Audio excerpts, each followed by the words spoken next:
Բարի օր ժողովուրդ ջան։ Այսօր որոշեցի թորնիկներիս ցանկությամբ, ընտանիքի ցանկությամբ, ավելի ճիշտ, չեբուրեկի պատրաստեմ։ Իմ պատրաստման ձևը, սիրելի հետևորդներ ջան, մի քիչ ուրիշ է, մի քիչ չէ, շատ ուրիշ է, որովհետև ես սոխը տապակում եմ առանցին։ Հիմա սոխը տապակեցի, որովհետև իմ թորնիկները չեն սիրում, որ ուտեստի մեջը սոխը երևա։ Ու միսը տապակելու եմ սոխի հետ, որովհետև ես մի քիչ վախենում եմ, որ միսը հանկարծ հիվանդություն չառաջացնի։ Դրա համար միսը անելու եմ կիսաեպ, սոխի հետ տապակելու եմ, համեմելու եմ ամբողջը միասին, ու հետո նոր արդեն պատրաստի չեբուրեկիները տապակելու եմ յուղի մեջ։ Հիմա սոխը տապակեցի, որ վերջացրեցի, արդեն սոխին առանցին մի քիչ աղ եմ գցում, սիրելիներս, որ սոխը շատ համեղ լինի։ Ու տապակումը պետք է լինի, նայեք սիրելի հետևորդներ, սոխը ոնց որ հատ առ հատ ես տապակած ելնեմ, այնքան գույնը մի գույնի է բոլորը։ Սիրուն, ոսկեագույն է ստացել սոխը։ Հիմա սիրելի հետևորդներ, արդեն որ սոխը վերջացրած տապակված է, հիմա նայեք միսը լցնելու եմ, քիչ տապակեմ սոխի հետ, ինչպես ասեցի, կիսաեպ եմ անելու, հետո համեմեմ ու անջատեմ։ Հիմա սիրելի հետևորդներ, արդեն մսի ու սոխի սոկը դուրս տվեց ջուրը, հիմա էլ ոչ մի բան չեմ անելու, արդեն միսը եղավ կիսաեպ, սիրելիներս, վերցնում եմ մի թեյի գդալ, ավելի ճիշտ 1.5 թեյի գդալ գրքում, միշտ դնում եմ, ինչի համար եմ դնում սիրելիներս, որ սոխի ու մնացածը ուրիշ համեմունք չեմ տալու, սոխի համը այդքան շատ չզգացվի, գրկումը տալիս է իր համը, ու այտենց արդեն թորնիկներս գոհ են մնում։ Հիմա գցեմ քաղցր պղպեղ, կարմիր, 3 թեյի գդալ, այսպես, ու գցեմ 1 թեյի գդալ սև պղպեղ։ Սիրելիներս, որ աղը գցել եմ սոխի մեջ, հիմա մսի մեջ այդքան շատ աղ չեմ անում։ Հիմա սենց աղ կանեմ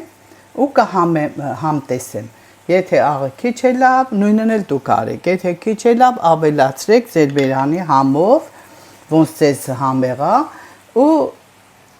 հետո եթե ես տեսնեմ ալանի է, ավելացնելու եմ, եթե աղը տեղը եղավ, էլ չեմ ավելացնելու, սիրելիներս։ Արդեն համարյա ինքը իրեն, իր ջուրը քաշեց միսը նորից իր մեջ։ Հիմա այդ դրա համար էլ լինելու է շատ սոկով,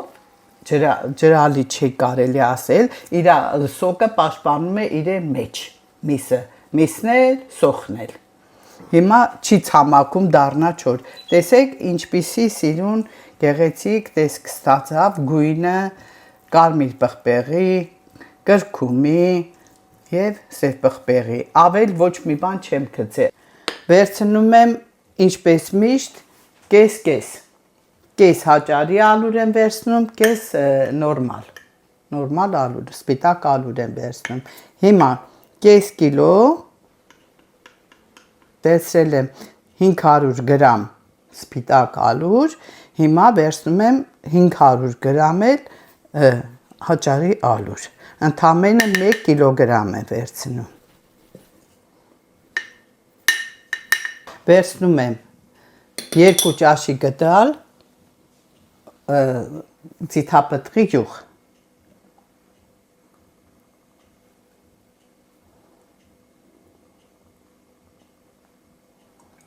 Սիրելիներս, ես վերցրել եմ 3 ճաշի գդալ ձիթապտղի յուղ, մտածեցի կարող է քիչ լինի, ձիթապտղի յուղից վնաս չկա։ Եվ 1 ճաշի գդալ աղ։ Հիմա սիրելիներս վերցնում եմ 500 միլիլիտր գորգ ջուր, Ոչ շատ տաք, ոչ շատ սար, գոլջուր բոլորդ գիտեք։ Հիմա էսի խառնում եմ կամած ու ջուրը լցնում եմ քիչ, միանգամից չեմ լցնում ջուրը մեջը։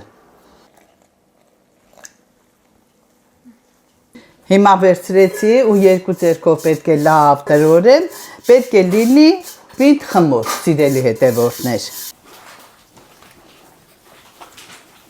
Սիրելիներս, պինդ խմոր ստացվեց, ինչպես ասեցի, հիմա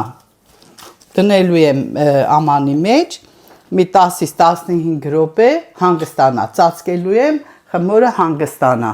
Հետո 15 րոպեից հետո նորից կմիանամ ձեզ, ցուցադրեմ պատրաստման եղանակը։ Սիրելի հետևորդներ ջան,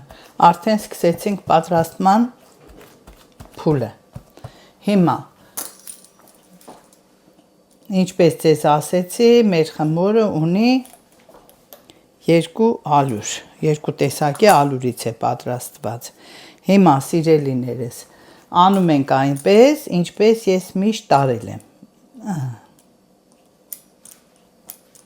Բոլորը կպատրաստեմ, կիսով չափ կամել, կպատրաստեմ ու կգնամ արդեն տապակելու պրոցեսի մեջ։ Սիրելիներս, ինչպես ձեզ ասեցի, փոքրիկ գնդիկներ եմ պատրաստեմ մեր խմորից ու այդ գնդիկներով պետք է պատրաստենք մեր չեբուրեկիները։ Մենք տապակման պրոցեսը կատարում եմ մեր ամառային պատշգամբում։ Վերցրել եմ սիրելիներս, վերցրել եմ ձիթապտղի յուղ։ Որ տապակեմ վերջացնեմ, արդեն բոլորը պատրաստեմ։ Այդ ժամանակը միանամ համտեսելու պրոցեսը ձեր հետ կանեմ, սիրելի հետևորդներ ջան։ Այսպիսի տեսք ունի տապակված, վերջացրած վիճակում մեր չեբուրեկիները։ Եկավ համտեսելու ժամանակը։ Հիմա կփորձեմ, սիրելիներս, ու ձեզ կասեմ, թե ինչպիսի համ ունի այսօրվա մեր չեբուրեկին։ Տեսեք, իր սոկը մինչև հիմա իր մեջ է։ Ու գույնը, որ տեսնում եք գույնը, սա այդ հաճարի ալյուրից է, որ մուգ է։ Մեկ անգամ էլ կպատրաստեմ արդեն միայն սպիտակ ալյուրով։ Ու հետը արել եմ, չմոռանամ ասելու, պատրաստել ենք վարունգով, մածունով, թարմ վարունգով սալատ, որովհետև շատ համեղ է երկուսը միասին։ Սիրելիներս, փորձեցի, համտեսեցի, համեղ, համն ու հոտը տեղը։ Ինքը այս գույնին չխափնվեք, հաճարի ալյուրի գույնն է, նորից եմ ասում։ Համն ու հոտը տեղը, աղ տեղը, պղպեղը տեղը, սիրելիներս, ամեն ինչը համեղ տեղը տեղին։ Դե, ինչ ասեմ, պատրաստեք, փորձեք։ Մեզ մնում է սիրելիներս հետևել, հավանել եւ տարածել։ Իմ սիրելի հետևորդներ, մնացեք Ռոզա տատիկին հավատարիմ, որովհետև Ռոզա տատիկը միշտ հավատարիմ է ձեզ։ Միշտ նոր հանդիպում։